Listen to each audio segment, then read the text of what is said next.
Jadi da para sekutino da mungkin da harga toko sudah menjadi Kristen bertahun-tahun lamanya, tetapi awan karati dan menu kepia wan saya toko teka apa makna dari perayaan Ekaristi yang kita rayakan pada hari ini, atau nakurah tu sumambayang teko dementok datulun pina patayna ya.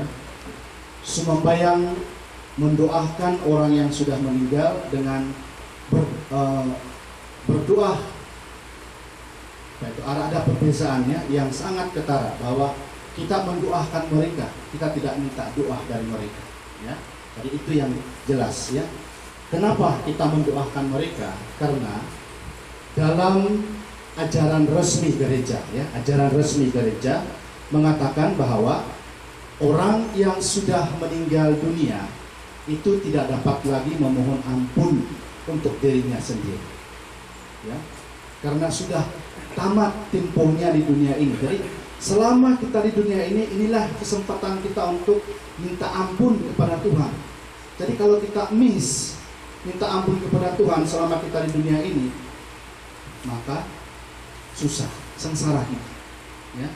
Maka itulah sebabnya kenapa gereja tidak henti-henti untuk mengingatkan umat supaya selalu mempersiapkan diri, supaya tidak ketinggalan ya, supaya tidak terjerat dengan duniawi yang sangat menggoda sekarang ini. Jadi itulah tujuan sebenarnya kita berkumpul pada hari ini, saudara-saudari, supaya kita beri sokongan dan peranan kita untuk mendoakan saudara kita Francis Engelbert yang sudah dipanggil Tuhan 40 hari yang lalu. Kita yakin bahwa dia sudah di tangan Tuhan, tetapi keberadaannya kita tidak tahu persis bagaimana.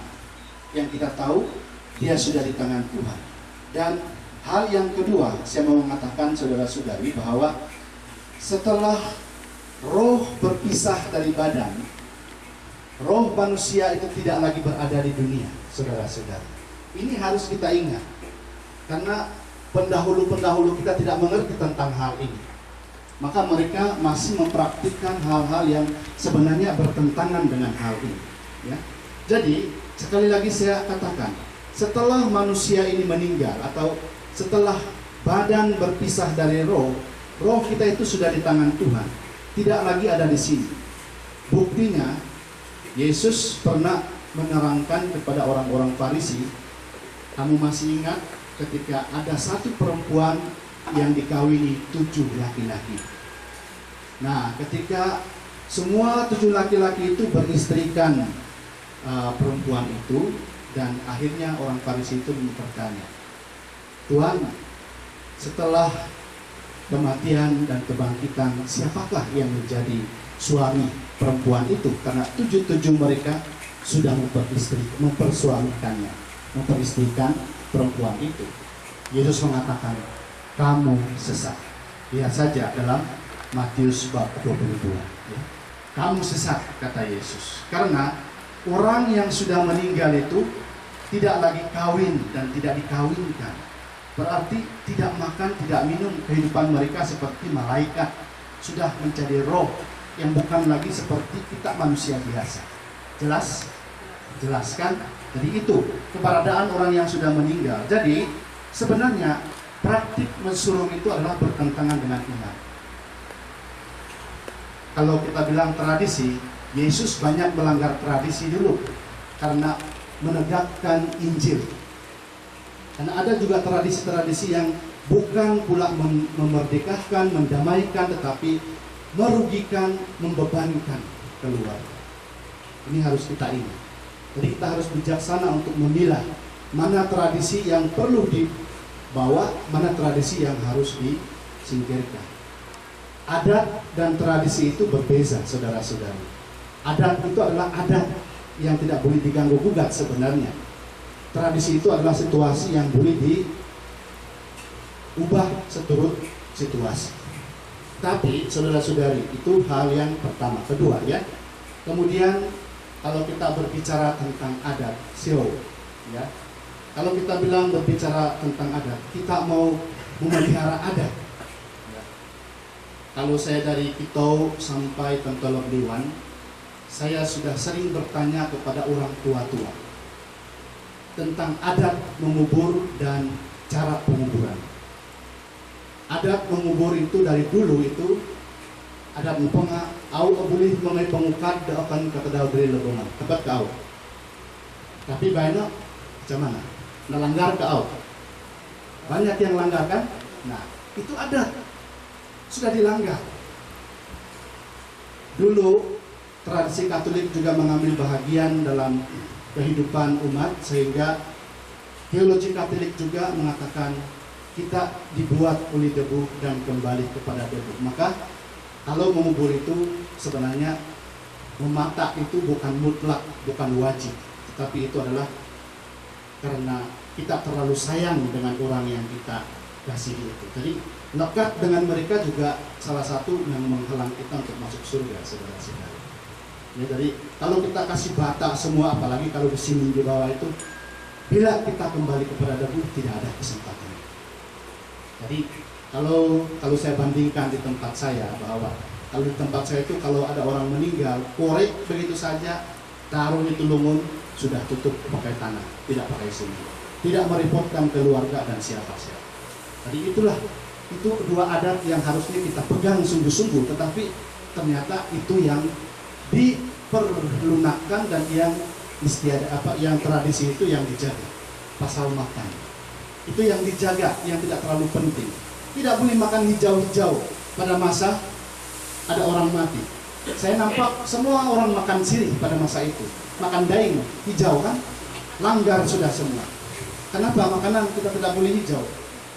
Munafik dan fanatik. Saudara-saudari, ini satu hal yang perlu kita perhatikan dengan sungguh-sungguh. Makanan kita membebankan orang, perlu tubi gantang, bawang besar mahal mbak itu. Ada orang yang sekarang dari segi ungkapan mereka sedih, bukan pula sedih karena ada orang meninggal, tapi mereka susah hati menyiapkan makanan untuk orang-orang yang datang karena mahal. Tubi gantang juga mahal, bawang besar juga mahal, daging juga mahal. Padahal kita boleh sederhanakan itu makanan dengan sesuai dengan apa yang ada di sekitar tempat kita, ya. Jadi ini adalah suatu hal yang adat itu, tradisi itu sebenarnya memerdekakan, membebaskan kita, bukan membebankan kita. Jadi itu adalah seolah-olah kita ini lebih hebat daripada orang-orang Farisi atau ahli Taurat, ya. Jadi itu mari kita pelan-pelan berpikir secara positif dan kita pelan-pelan mau mengubah itu, saudara-saudari. Tradisi itu tidak seperti adat.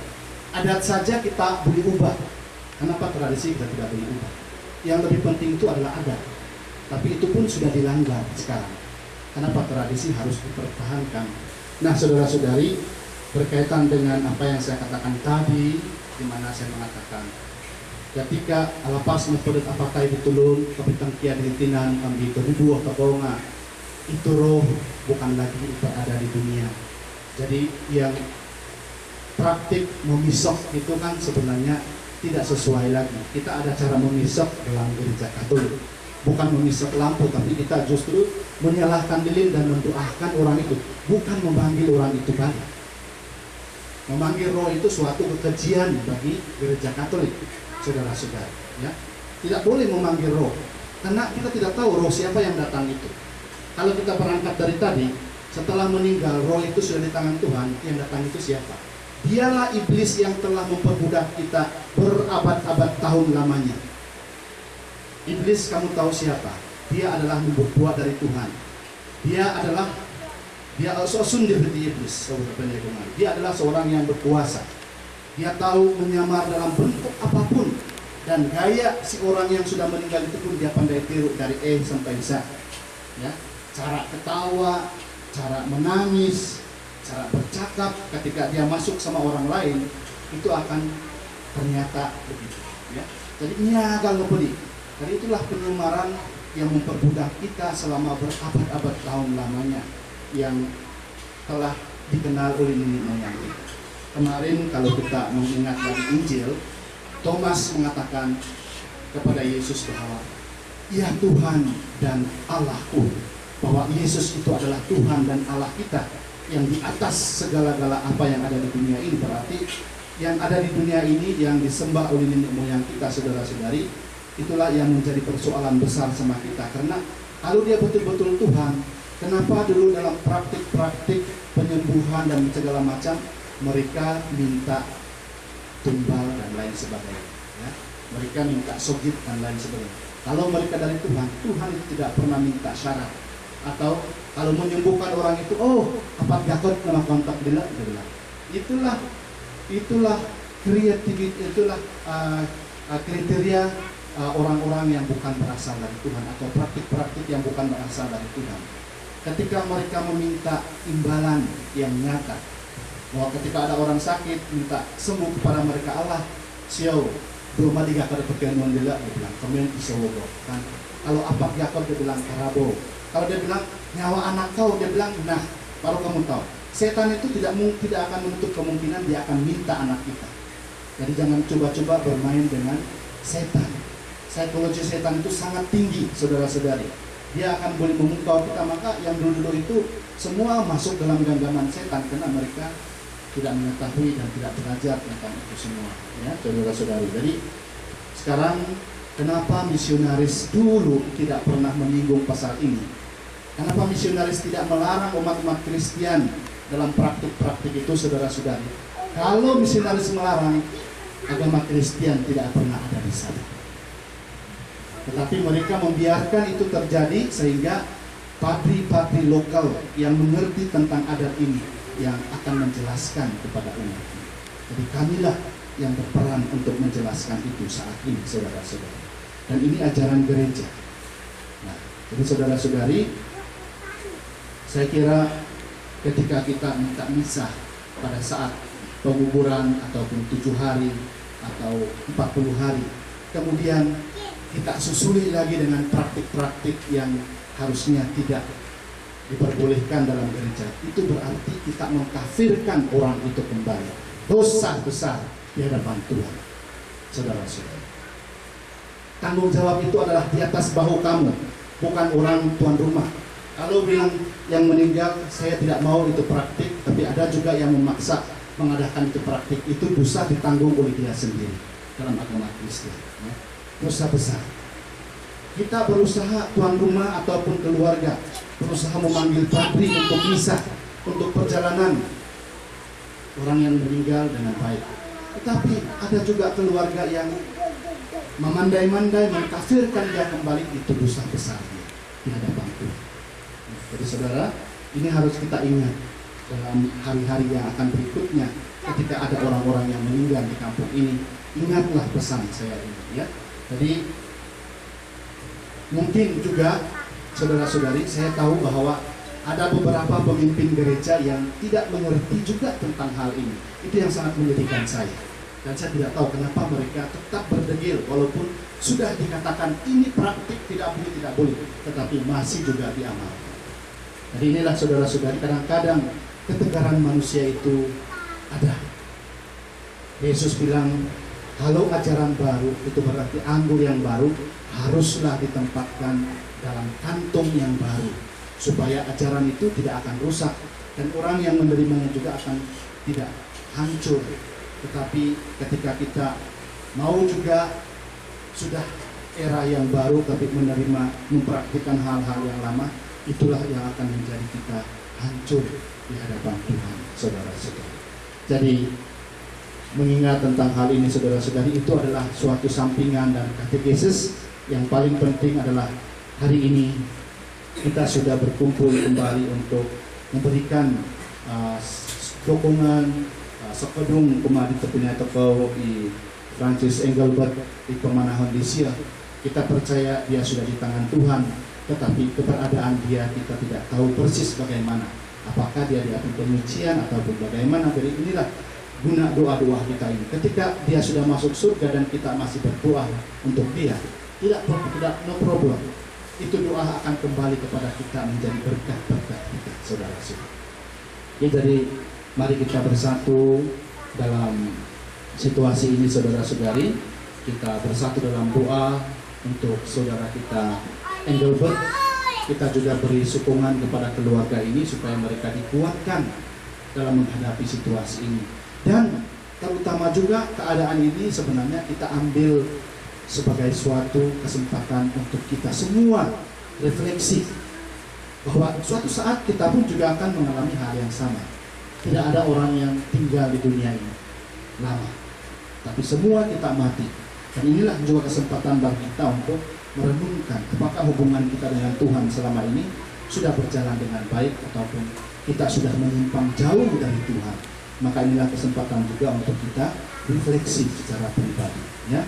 Jadi saudara-saudari, mari kita satukan seluruh doa-doa kita dalam perayaan ini, sehingga apapun yang sudah kita lakukan, kita kembali mohon ampun kepada Tuhan kalau salah, dan kita bersyukur kepada Tuhan kalau kita melakukan yang benar di hadapan Tuhan, dan kita persembahkan semua apapun bentuk sumpahan, bentuk kutukan. Kadang-kadang juga yang saya tidak suka dengan orang-orang kita ini, ketika kita dalam pantang dan sebagainya, ketika orang sudah tidak mau lagi berpantang karena memang sebenarnya pantang itu kan suatu yang sekunder, bukan yang